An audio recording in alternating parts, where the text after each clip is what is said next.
بسم اللہ الرحمن الرحیم۔ میرے پیارے دوستو، عزیزو، بہن بھائیو، السلام علیکم۔ درود پاک پڑھیں، چلتے ہیں حدیث مبارک کی طرف۔ یہ حدیث مبارک بخاری شریف کی روایت ہے جو میں آپ لوگوں کے سامنے بیان کر رہا ہوں۔ حدیث مبارک کو آخر تک لازمی سنیے۔ حدیث مبارک کو سننا نہایت ثواب کا کام ہے۔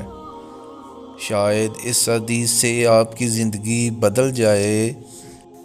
نبی کریم صلی اللہ علیہ وآلہ وسلم نے فرمایا، دجال آئے گا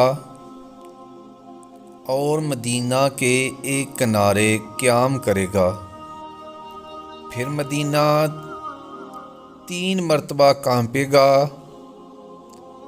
اور اس کے نتیجے میں ہر کافر اور منافق نکل کر اس کی طرف چلا جائے گا۔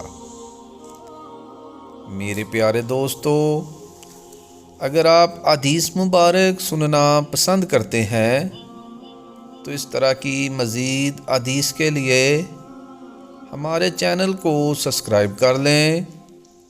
برائے مہربانی ویڈیو کو لائک بھی کریں۔ اجازت دیں، ملتے ہیں پھر ایک نئی حدیث کے ساتھ۔ جزاک اللہ، شکریہ، اللہ